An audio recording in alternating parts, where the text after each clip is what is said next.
ಮೂರು ದಿನಗಳ ಭೇಟಿಗಾಗಿ ಭಾರತಕ್ಕೆ ಆಗಮಿಸಿರುವ ಪೋಲೆಂಡ್ ಉಪಪ್ರಧಾನಿ ಹಾಗೂ ವಿದೇಶಾಂಗ ಸಚಿವ ರಾಡೋಸ್ಲಾವ್ ಸಿಕೋರ್ಸ್ಕಿ ಅವರು ದೆಹಲಿಯಲ್ಲಿಂದು ವಿದೇಶಾಂಗ ಸಚಿವ ಡಾ ಎಸ್ ಜೈಶಂಕರ್ ಅವರನ್ನು ಭೇಟಿ ಮಾಡಿ ಸಮಾಲೋಚಿಸಿದರು.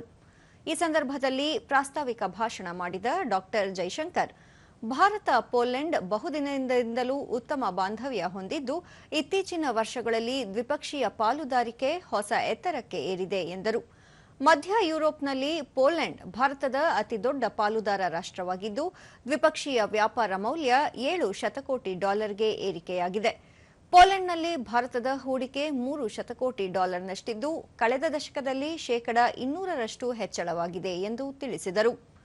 ವ್ಯಾಪಾರ, ಹೂಡಿಕೆ ಜೊತೆಗೆ ರಕ್ಷಣೆ, ತಂತ್ರಜ್ಞಾನ, ಡಿಜಿಟಲ್ ನಾವೀನ್ಯತೆ ಸೇರಿದಂತೆ ವಿವಿಧ ವಲಯಗಳಲ್ಲಿ ದ್ವಿಪಕ್ಷೀಯ ಪಾಲುದಾರಿಕೆ ಹೆಚ್ಚುತ್ತಿದೆ.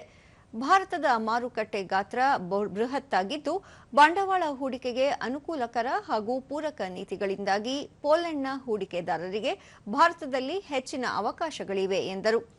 ಎರಡೂ ರಾಷ್ಟ್ರಗಳು ಕ್ರಿಯಾತ್ಮಕ ಆರ್ಥಿಕತೆ ಹೊಂದಿದ್ದು, ನಾಗರಿಕರ ನಡುವಿನ ಸಾಂಸ್ಕೃತಿಕ ಸಂಬಂಧ ನಿಕಟವಾಗುತ್ತಿದೆ.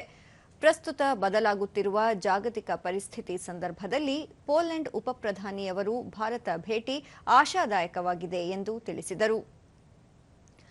ಭಯೋತ್ಪಾದನೆ ವಿರುದ್ಧ ಪೋಲೆಂಡ್ ಶೂನ್ಯ ಸಹಿಷ್ಣುತೆ ಪ್ರದರ್ಶಿಸಬೇಕು. ಭಾರತದ ನೆರೆಹೊರೆಯಲ್ಲಿ ಭಯೋತ್ಪಾದನಾ ನೆಲೆಗಳು ವಿಸ್ತರಿಸಲು ಯಾವುದೇ ಸಹಕಾರ ನೀಡಬಾರದು ಎಂದು ಅವರು ಇದೇ ಸಂದರ್ಭದಲ್ಲಿ ತಿಳಿಸಿದರು. Selective targeting of India is both unfair and unjustified. I do so again today. Deputy Prime Minister, you are no stranger to our region and are more than familiar with the long-standing challenges of cross-border terrorism. I hope at this meeting to discuss some of your recent travels to the region. Poland should display zero tolerance for terrorism and not help fuel the terrorist infrastructure in our neighborhood. Once again, a warm welcome and I request you for your plea.